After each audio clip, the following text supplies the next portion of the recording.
No treinamento de inteligência, existe uma regra que não aparece em manuais e jamais será publicada em livros. O inimigo mais perigoso não é aquele que você vê, mas o silêncio que você carrega dentro de si. A solidão. Essa palavra simples, que muitos tratam como apenas um estado passageiro, é na verdade um campo de batalha psicológico. No Brasil, milhões de pessoas enfrentam esse inimigo sem sequer perceberem. E a maioria perde.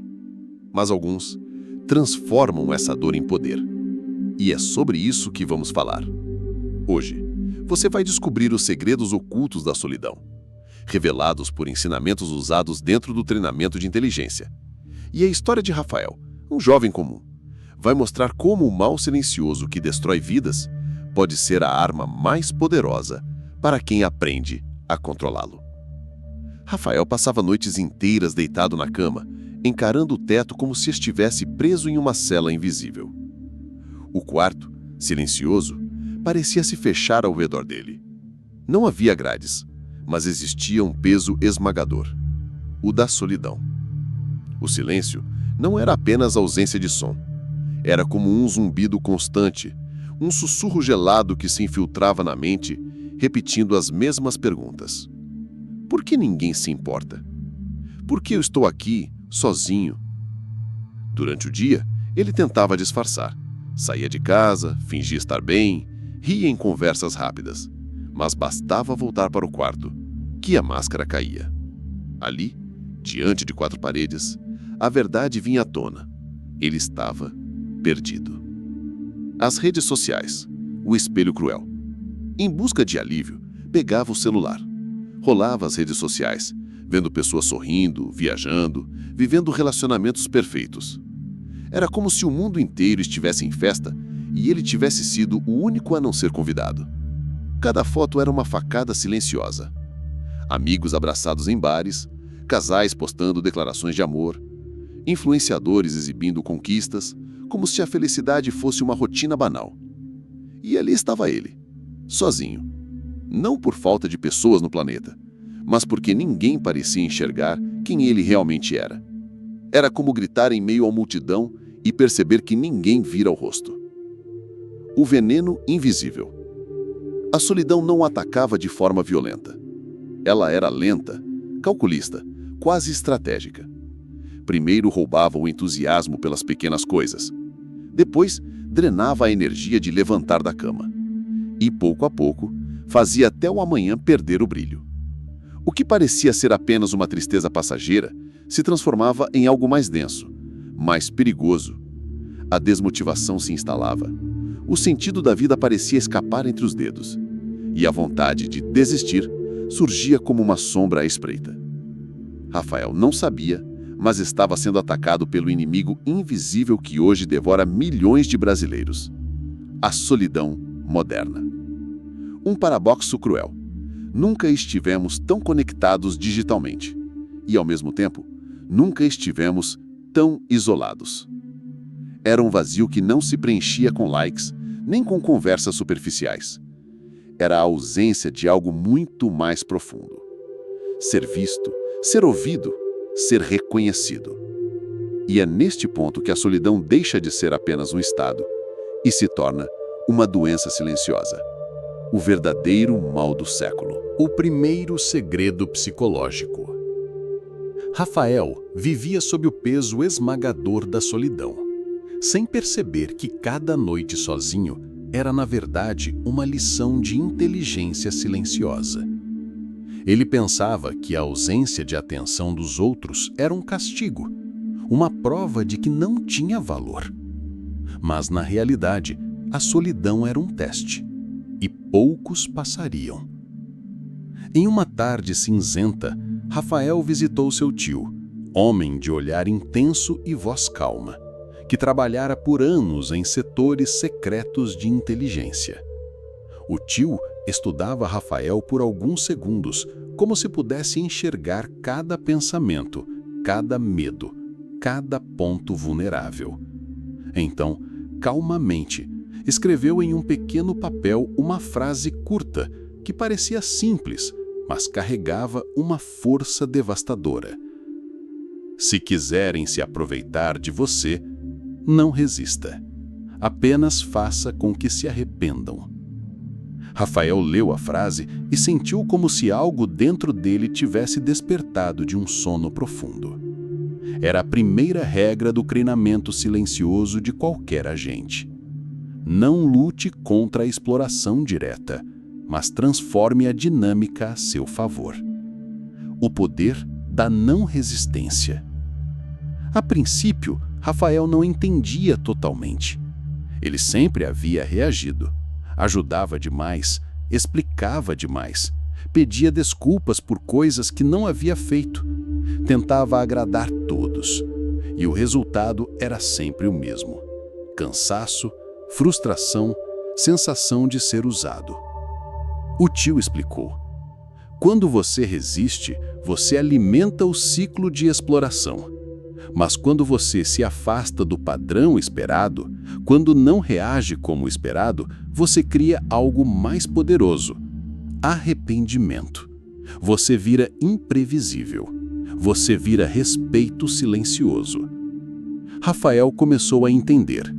Não se tratava de ignorância ou frieza, mas de estratégia psicológica. O exercício de transformação. O primeiro passo era simples, mas doloroso.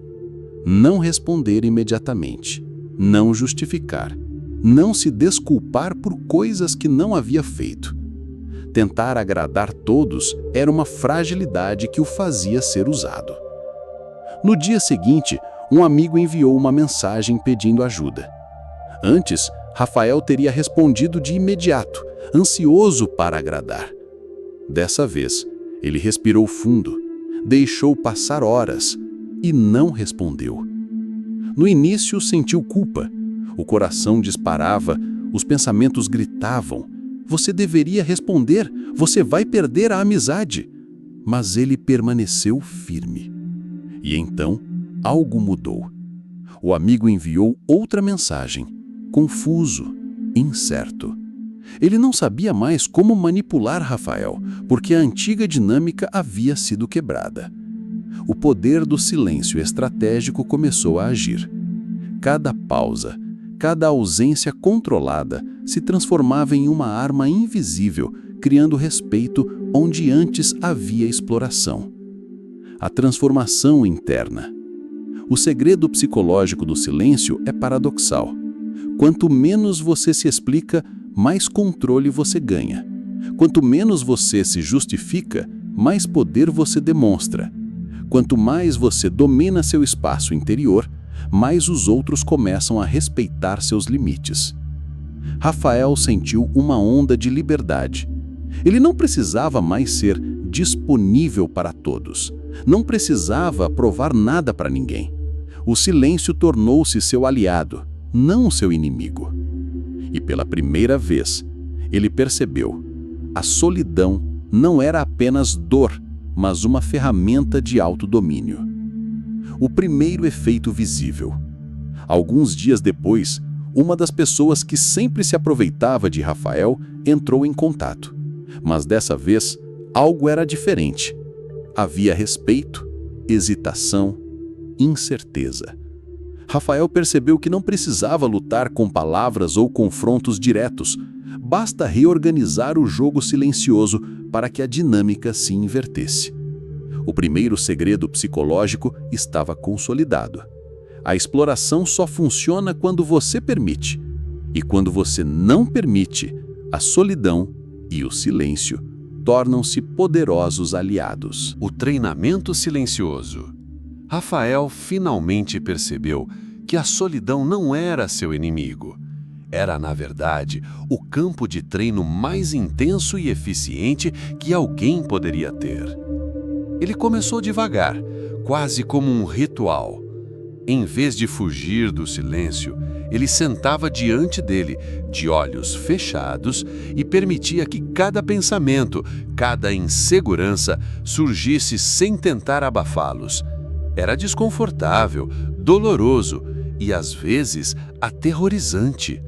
Mas ele sabia, a dor é parte do processo de fortalecimento. Primeiro exercício: resistir à tentação de procurar alguém. No início, Rafael sentia um impulso quase irresistível de pegar o celular. Mensagens não respondidas, notificações de redes sociais, chamadas perdidas, tudo gritava por atenção. Antes, ele cederia imediatamente, buscando conexão, buscando validação.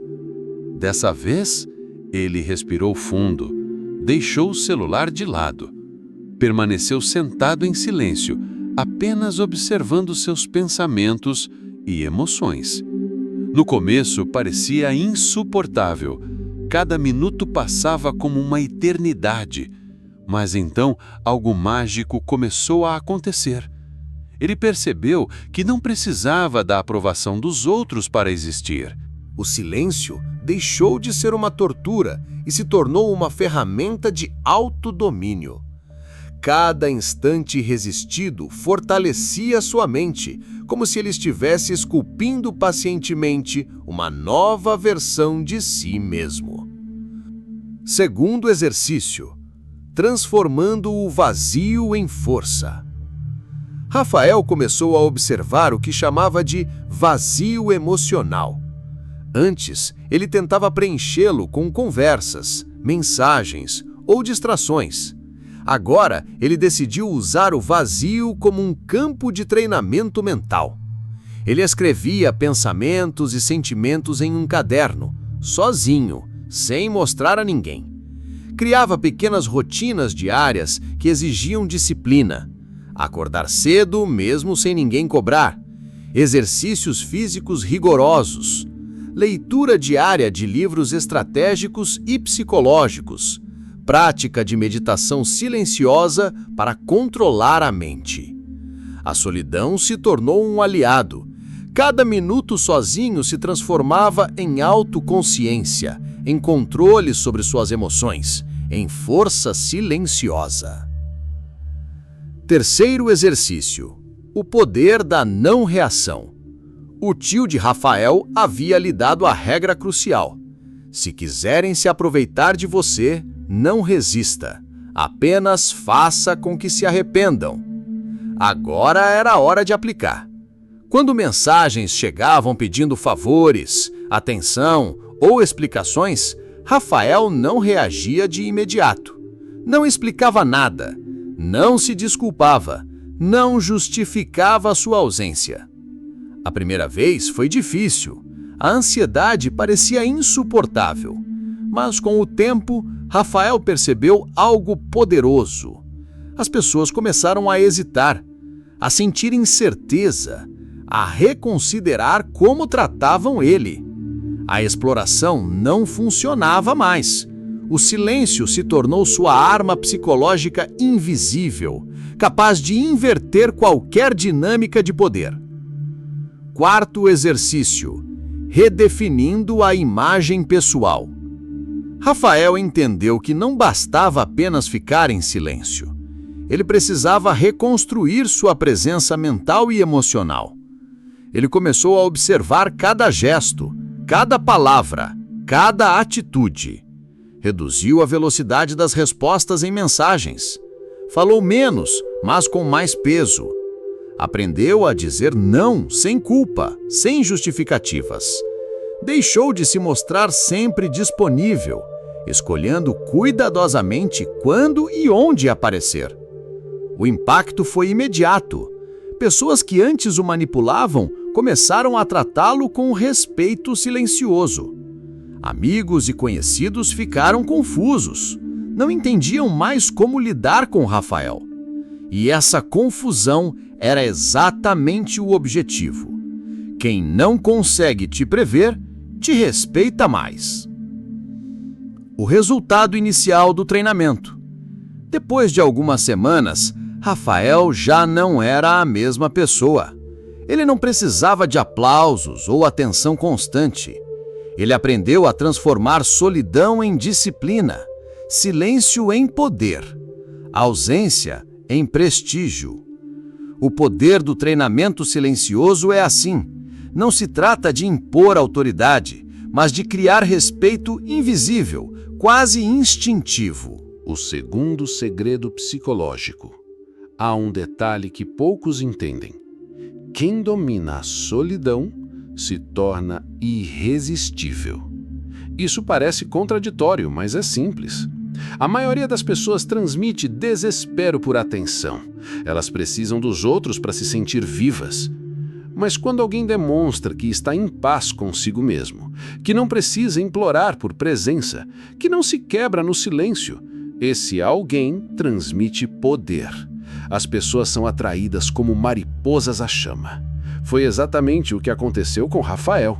Amigos que antes o ignoravam começaram a procurá-lo. Mulheres que nunca o notaram passaram a sentir curiosidade. E ele não fez nada além de uma coisa: aprender a ficar sozinho sem ser destruído por isso. O terceiro segredo psicológico. O terceiro segredo é talvez o mais perigoso. A solidão pode revelar quem você realmente é. No silêncio, caem todas as máscaras. Não há aplausos, não há validação, não há curtidas. Existe apenas você com você. É nesse ponto que muitos enlouquecem, porque percebem que não suportam a própria companhia. Mas é também nesse ponto que os mais fortes nascem. Eles encaram a verdade, reorganizam suas sombras e criam uma versão de si que não depende de nada externo. Rafael percebeu isso com clareza. Ele não precisava mais fingir, agradar ou mendigar atenção. A solidão havia lhe mostrado uma verdade brutal. Quem não é capaz de viver consigo mesmo, nunca estará pronto para viver com ninguém. O Brasil vive hoje um mal silencioso: a solidão. Ela destrói relacionamentos, corrói sonhos e enfraquece mentes. Mas, assim como Rafael descobriu, ela também pode ser transformada em um treinamento de elite. E o segredo não é fugir dela, mas aprender a usá-la como ferramenta. A solidão pode ser prisão, ou pode ser quartel, e a escolha sempre será sua. Se você chegou até aqui, é porque algo dentro de você reconhece a verdade que está sendo dita. Então me diga nos comentários: a solidão tem sido prisão ou treinamento na sua vida? E não esqueça de se inscrever, porque os próximos vídeos vão revelar mais segredos psicológicos que ninguém tem coragem de contar.